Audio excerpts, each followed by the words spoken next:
Japan by River Cruise is made possible thanks to those who donate to the show at japanbyrivercruise.com and due to the generosity of our corporate sponsors. This is a message from Kumon Adult Learning. Given the news this week that vaccines for COVID-19 are being distributed in the UK, you might have realized that the pandemic could be over soon, which means you're probably pretty anxious about not actually accomplishing any of that stay-home upskilling that you thought you were going to do. With the return to normalcy just around the corner, you certainly don't have enough time to complete your impossibly ambitious plans of learning that second language, getting in shape, or discovering how to feel emotions about your children again. Or do you? Our network of Juku Cram Schools has considerable spare capacity since the pandemic, and we are excited to announce our new program, Kumon Adult Learning. Cram your dreams into that one last sliver of space left between work, sleep, and scrolling. Spend 2 hours a night in one of our classrooms with a teacher who isn't allowed to teach at a public school for one reason or another, and have them watch over your shoulder, forcing you to work on your novel, actually attend your Rosetta Stone live session, or keep you from touching your phone while your wife talks to you about your son's behavioral issues.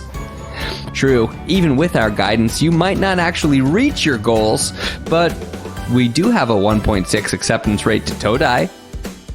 Kumon, because you had 9 months to improve yourself, and you didn't.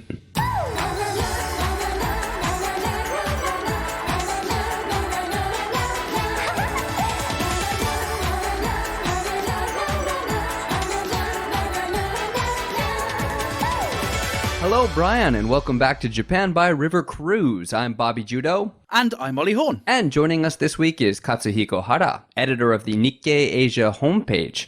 It's actually because of his work that Ollie and I first found out that while we took it for granted that all of the rivers in Japan are Japanese rivers, that's actually by design. In fact, half of the rivers here in Fukuoka would likely be imported from China if it weren't for protectionist trade barriers. Katsuhiko, it's an honor to have you on the show. Thank you for having me. On this week's show, what does the incoming Biden administration mean for the Japanese economy? We'll ask Katsuhiko all about the state of trade in Japan. And no, Brian, we won't ask him what he thinks you can get for your rare Yu-Gi-Oh cards. Plus, Ollie's got your weekly River Cruise recommendation. Ollie? Yes, this week's recommendation is a pretty exciting one for technology fans. A new River Cruise venture in Tokyo that combines data from your actual Spotify listening history to match you with other passengers who share similar music listening history. Early reviews are in, and people hate it. Also, the first female-owned, all-female captained river cruise fleet launches in Kyoto with the mission statement of providing fun and financially secure career opportunities for Kyoto's women. Later in the show, we'll talk to Finance Minister Aso Taro to find out how to best blame the fleet for the declining birth rate. But first, Soap Talk.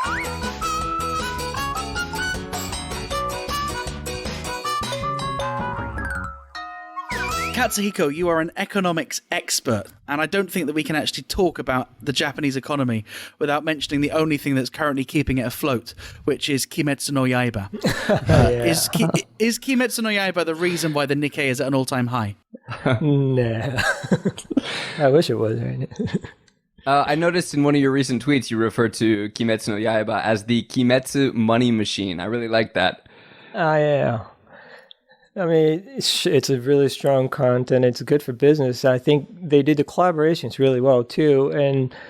But of course, I mean, we also have to look at the fact that there were no other movies coming out at the time. Well, I've started to notice a little bit of a Kimetsu backlash. I did a piece for a local TV show today where we went out to Fukuoka. I don't know if you guys have been following the Kimetsu rumors, but they've kept it secret who came up with the idea and who writes the manga.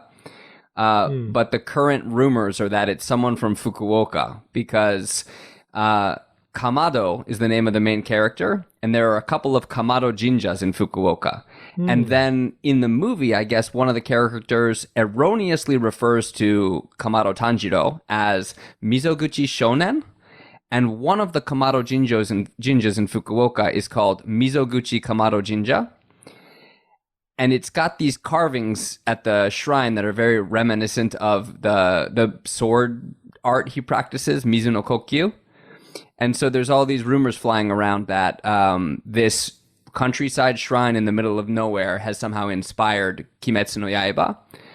And so all these Kimetsu no Yaiba cosplayers are now showing up at this shrine in the middle of nowhere to the point where they had to build a shamusha. A what?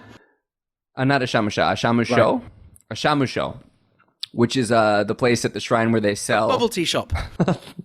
It's the place at the shrine where they sell like omamori and mikuji and stuff like that. And this shrine was so small that it never had one. So they had to build one. I said they went from like 15 people a day to like 1,000 people a day visiting the shrine.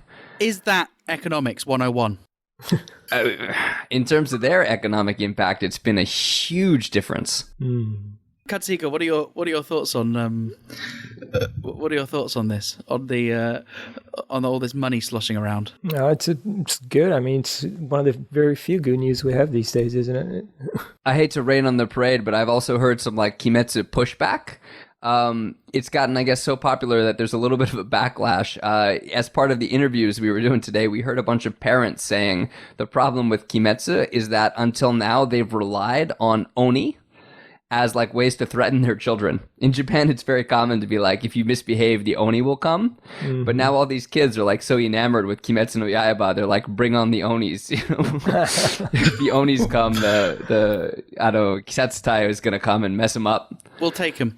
Yeah. Talking of Oni, the Oni to our show, our dear listeners, occasionally send us in mails. If you want to send us a message, japanbyrivercruise.com and click the fax button. Bobby, what did we get in the mailbox this week? We received a message from a Brian named Natasha. Natasha says that she loved our episode with Oleg Benish, the Bushido episode, which we entitled Bullshido. Very clever. She says she loved it, but could you guys explain the truck reference? So this is a legit question about something that came up on the show. He had mentioned that after 1945, you never heard about the emperor's divinity anymore in Japan. And I made a joke that was, are you sure you never heard about that anymore? Because there's a very loud truck that drives past my window every week.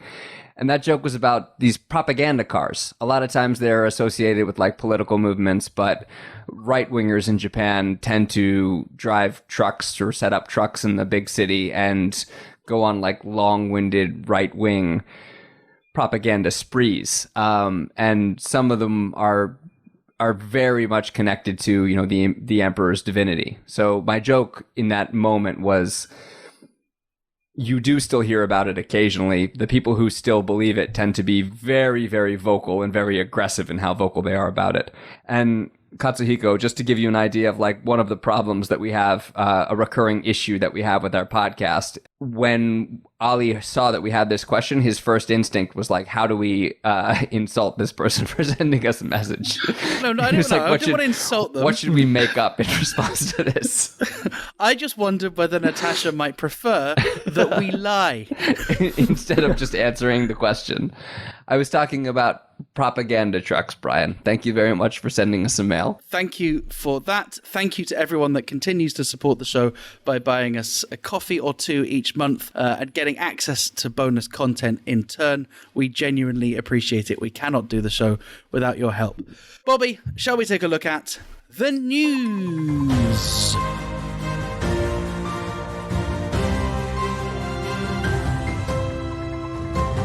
Bobby Judo, what's in the news this week? Well, because the year 2020 is a goddamn nightmare where anything can happen, I don't want to put money on this, but it does look like Joe Biden is going to be the next president. He's getting ready to take over the administration. He's making all the transition moves, and we'd like to ask Katsuhiko what this means for Japan, what this means for the Japanese economy, and what it means for us as individuals living in Japan. Can we start by talking a little bit about the trade situation between the U.S. and Japan overall? Yeah, I guess if you put it in a perspective of several decades, U.S.-Japan trade relation has never been that bad for past decade or even 2 decades, because myself growing up seeing the real trade conflict is when the United States was very angry that there were too many Japanese cars coming in, or the electronics before that, or even the textile in the 70s, I think, and then it went up to probably the highest point in mid 90s, where Clinton administration try to slap 100% tax on Japanese luxury cars or pickup trucks. And then that kind of faded out for two obvious reasons. And one is the rise of China, because China was exporting so much. That was a bigger problem for the United States. And also because Japanese economy pretty much deteriorated in the late 90s. Right. And never really came back up. Although we're a little better than we were before, it's not at a point where like Japanese economy is a threat to the United States. And it's not necessarily globally competitive with China. Right. And also because like the supply chain got so sophisticated that, when you're saying you export a Japanese product, I mean, half of it could be made in Malaysia or Vietnam or, so you can't, it's hard to say, take one product and says, this is made where? I mean, they always have made in Japan or something, but not all of it, right? Right. So that's changing situations. But that doesn't necessarily mean that it affects the GDP negatively, though, right? Like, it might actually be more profitable overall for Japan to only actually physically manufacture 30% of a good, because actually the value that it's providing is, all the kind of the services around that good, or the design, the overseeing of the manufacture. Like, really what Japan cares about, right, is its GDP stays big. And it is still enormous, right? It's like double South Korea. It's like even bigger than Germany. Right. The third largest economy in the world. And and just like you said, it's important that you add value, whichever the process you take on, and then you export it to, your exporting partner. And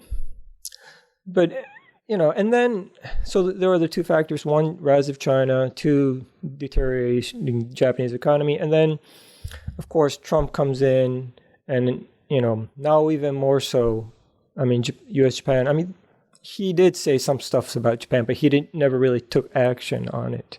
He was just busy raising tariff against China. Yeah, I wanted to ask, like, in terms of what Trump had to say about Japan, or what he did in terms of Japan, what do you think he actually knew or thought about Japan? Because I think right in the beginning, I remember hearing a lot of comments that made it sound like he was still thinking of the Japan of the 80s and early 90s. Yeah, I totally agree. I mean, the stuff he said were just stuff I heard when I was in high school or something, Yeah.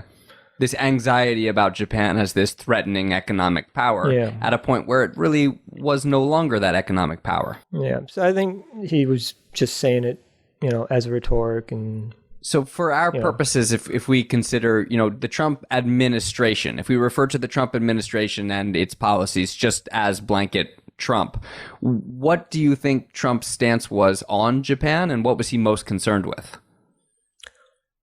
Oh, that's a tough question, because it really didn't look like he had any stance on.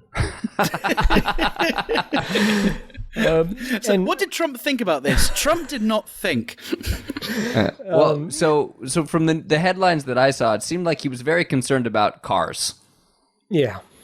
He did say a lot about cars, but he didn't do much on anything. And when you look back to the years of Trump administration, in terms of trade, he was very busy, raising tariff on China.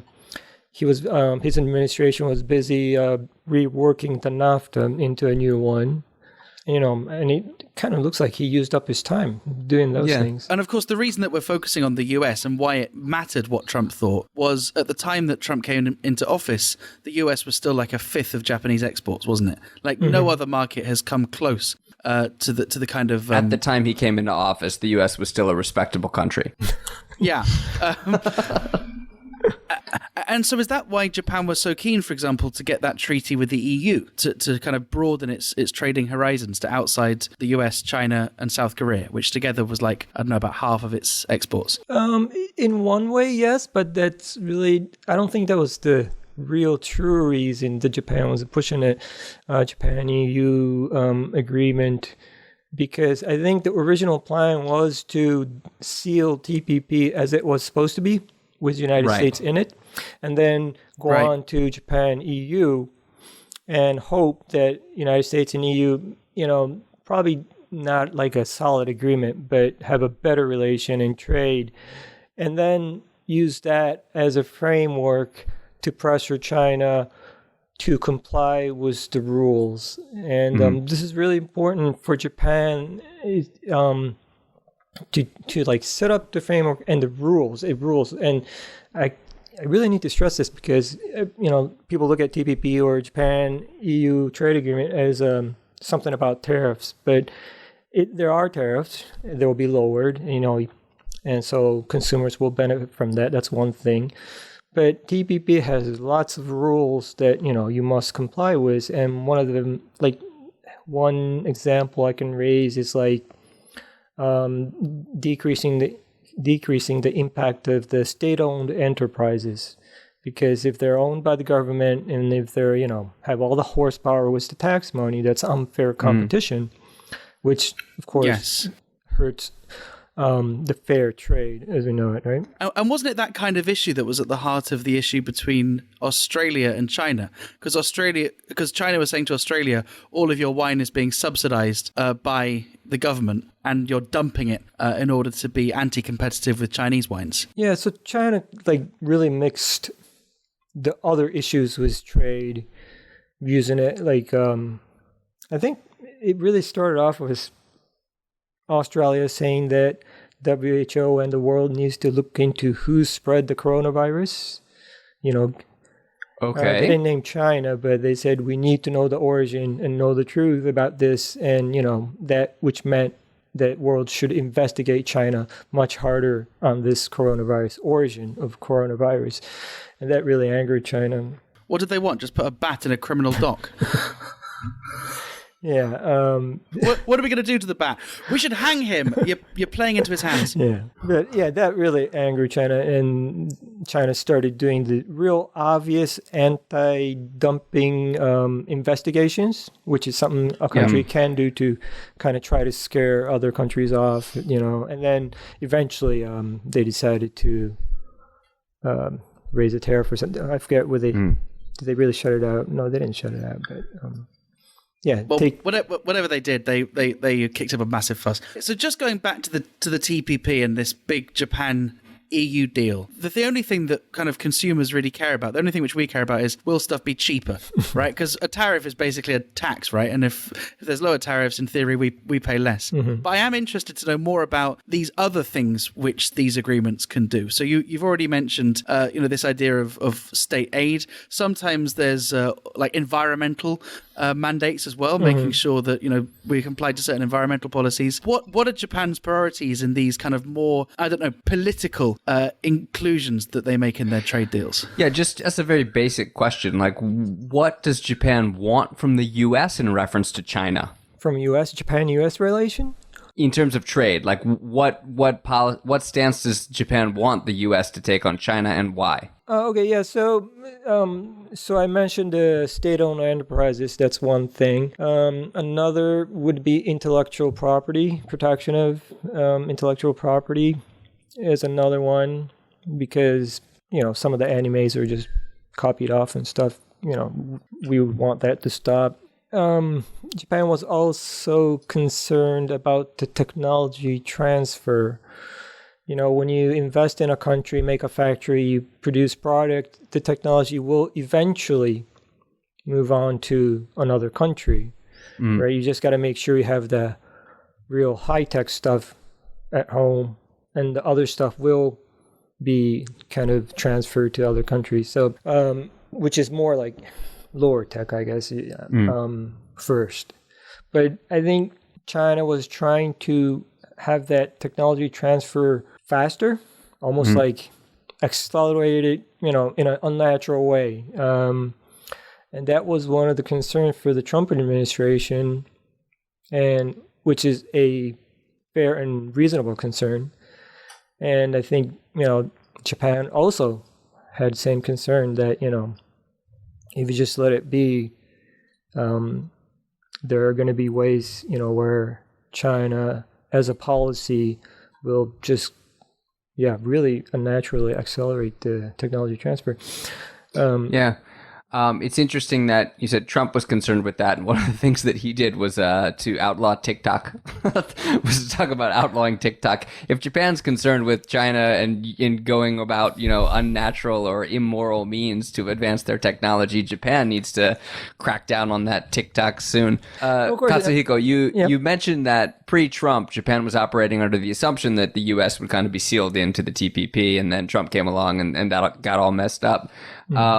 But so in the meantime, Trump and Abe made this mini trade deal that didn't quite give either country exactly what they wanted. Japan didn't get the car tariffs lowered, and America didn't get the access to the agricultural markets that they wanted in Japan. And from what I heard, it was kind of, they made a deal that left both countries worse off than they would have been had they dealt through TPP.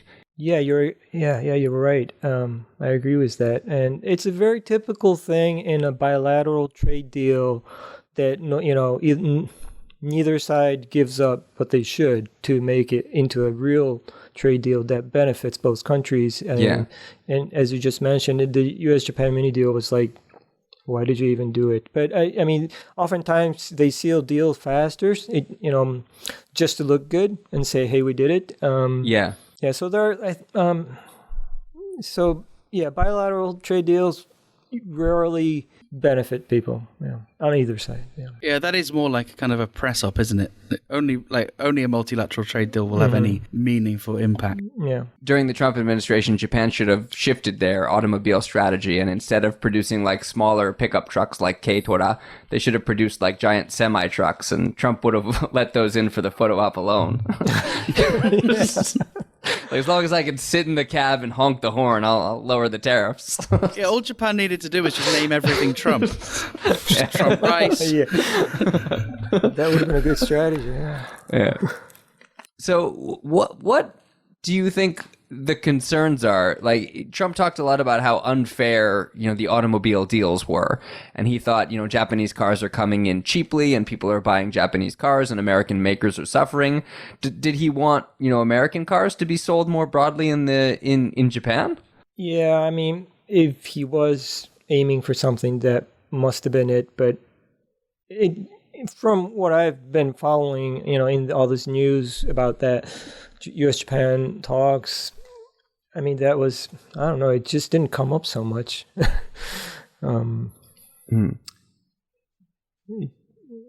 It was hard to grasp the intention on the American side.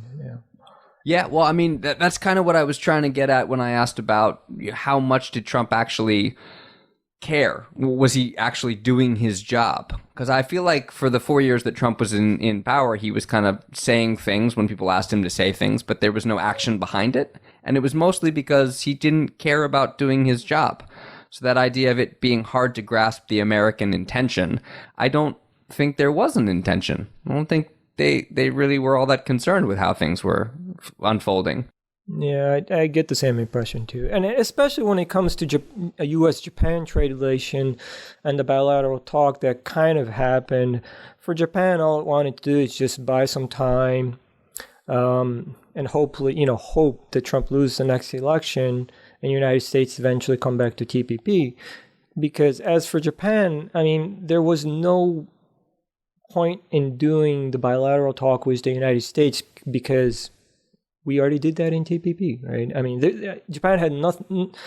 Japan just didn't have any more to offer than what they offered in TPP, and so and I'm assuming that's why it ended up like it did. So will Biden bring us back into the TPP talks, or what? So my guess it's going to be pretty hard for him to do that, at least right away. Because most of Americans are dead now. Ali did this same joke a handful of episodes ago, but it's still relevant. It's still relevant. Why do you think it'll be difficult for TPP to be an immediate concern? Well, Trump gave this protectionist measures so much momentum that it's hard for next administration to come in and be like Trump, rip up all the agreements, or just totally swing the other way from. So it was easy for Biden to say we're going to go back to the Paris Agreement, right? because Right. I mean it's environment. It's harder to disagree with that. Right. But when it comes to trade and and when it comes to protecting certain sector, it gets a little harder to resist, right? I mean, Yeah. We're because going to there go are- back to saving the world. Yeah. And also we're going to go back to letting Chinese goods in cheaply. Ooh, wait, what? yeah. Is the TPP dead? In that only 2 countries have ratified it. There's like a dozen signatories, right? But they haven't really done what they need to do to implement it. It was really ambitious, right? It was going to cut tens of thousands of tariffs. It was going to mean I guess it's really easy to forget what the actual benefits of these things are. But from a really practical point of view, this means that you could have a company that is in Peru and you could sell to, I don't know, Brunei some goods, and you don't need to fill out loads of customs forms, and you don't need to that good can go into the country at the same price that you're selling it in your home country. It's really easy to forget how good this would be, right? And it's actually not very easy to forget how good this would be if you're British, because we've just lost all of those benefits with the EU. But do you think the TPP project was too ambitious and it might just have to die in order for something new to supersede it? Maybe, again, driven by some greater drive like environmental protection? That's an interesting point, because we talked a lot about how important it is for people to have these press opportunities. And while it might be hard for a Biden administration to go, we're going to go do the opposite of everything Trump did, it might be easier to start something new and have it essentially be the same thing under a new name. Yeah, I think so. There's a good chance that United States will start saying that, okay, TPP is a good idea, but we need to fine tune it and change some of the stuff. I doubt if anybody will try to come up with something totally new. And because they spent so much time negotiating for the original TPP, it just wouldn't be reasonable to take just as much, same amount of time to start all over. And the point I should mention is that TPP was agreed once during the Obama administration because there were beneficial parts to it, even for the United States. And of course, countries like Malaysia or Vietnam, they would have to give up a lot of, state-owned enterprises, stakes or something, but they would still do it and go for it because they want more access to the U.S. market. In return, U.S. could have more benefit, in protection of investment or something, right? And so it wouldn't be reasonable for anybody to try to start a totally new thing. But of course, it will be hard for Biden to say, okay, let's go back to TPP either. So, if you take the middle point, I think there's a good chance that, somebody's in the Biden administration would start saying, okay, TPP is a, good framework, but we just can't take it as it is, and we need to fine tune it. I think for fine-tuning, I have a pretty good idea for something that they could offer that would be an easy sell in Japan. I think would be really popular. It would be TPP-AP, Trans-Pacific Partnership Apple Pen. You've really grappled with the issues this week, haven't you, Bobby?